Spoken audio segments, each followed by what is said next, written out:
This is Thermopylae, on the coast of mainland Greece. I'm Matthew Settle. In August 480 BC, a Greek army of only 7,000 men, led by King Leonidas and 300 Spartans, fought here against a 250,000 strong invasion force, led by Xerxes, the king of Persia. At stake, the future of Greek civilization. Now, with new video game technology, you are about to see this great battle as never before. The vast numbers of soldiers, the troop formations, how they fought, and how the battle was won. Get the view the generals wished they had. Now, on decisive battles.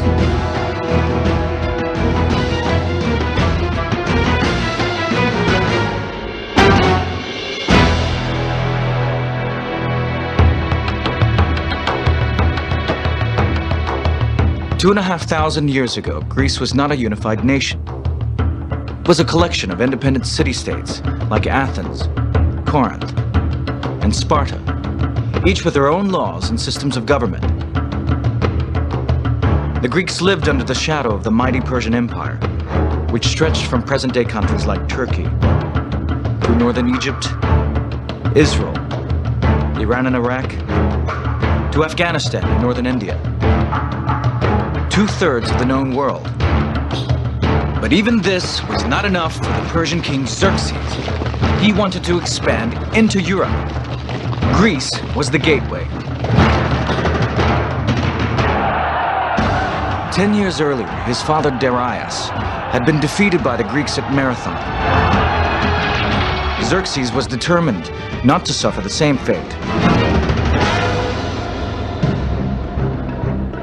He gathered a huge army from all corners of his empire. 250,000 men set out for Greece. Xerxes' expeditionary force to try to conquer mainland Greece was the mother of all expeditionary forces. Nothing like this had really been attempted before in the history of ancient warfare. In 480 BC, Xerxes crossed the Hellespont and moved his army down through northern Greece, while the Persian fleet sailed along the coast. City after city fell. Xerxes was a pretty fierce sort of guy. He wouldn't stop at anything to achieve his aims. But Xerxes' goal was Athens.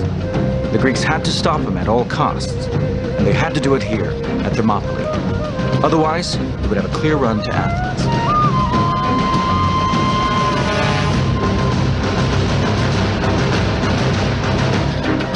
Given the configuration of the Greek peninsula, that is where an army of any size has to come down.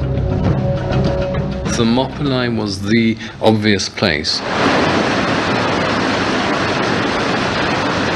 The Greek name Thermopylae means hot gates. The place was famous for its hot springs.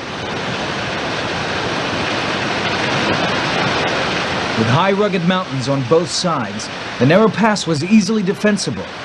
But it was also the gateway to Greece. But 2,000 years of sea and wind have eroded the battle site away. This is what it looked like in 480 BC. The Greeks sent an army of 7,000 men to hold the pass. They were joined by 300 soldiers from the city of Sparta. It is impossible to imagine a city more unlike Athens than Sparta. For Spartan society was at the opposite pole from Athenian society. Athenians were very open. The society was wide open to anyone who wanted to come there, and they would share everything with us, whereas the Spartans was a very closed society. Spartans were educated to be soldiers, nothing else. From the age of 7, all Spartan boys trained for war. The army was their life. Even when married, the Spartan men had to live in barracks. They couldn't take up any other trade. They couldn't deal in business or commerce. All ordinary work was done by slaves.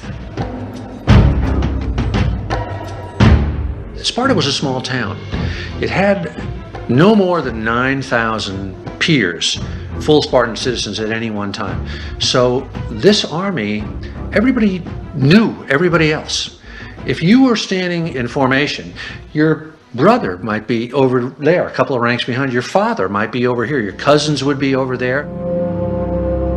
They provided the leadership, they provided the spearhead, they provided the backbone. In every respect, their presence was what made Thermopylae what it was. The 300 Spartans that marched to Thermopylae were led by Leonidas, the king of Sparta. He wasn't optimistic about his chances against Xerxes. For one thing, he had set out during a Spartan religious festival. This was thought to bring bad luck. Also, the Greeks had received bad news from the oracle here at Delphi. The priestess predicted that a Spartan king would have to die before victory was won. Leonidas' wife, Gorgo, asked him what she should do if he didn't return from battle. To which he replied, "Marry a good man, have children." He was apparently of absolute determined resolution and personally brave. He would have been in his 50s, not a young man, coming up towards retiring age, even in ancient Greek terms. The Spartans wore a sculpted bronze breastplate and a helmet designed to terrify the enemy. Each man carried a shield shaped like a shallow wooden bowl. Painted on the face of the shield was the Greek letter lambda, for Lacedaemon, the Spartan homeland. The main weapon was a thrusting spear, wielded overarm. 8 foot long with an ash shaft, a leaf-shaped iron head, and a bronze butt spike. In close combat, they drew the short sword, the xiphos. By contrast, King Xerxes' Persian army was lightly armed. These men were trained for fast-moving warfare on open plain.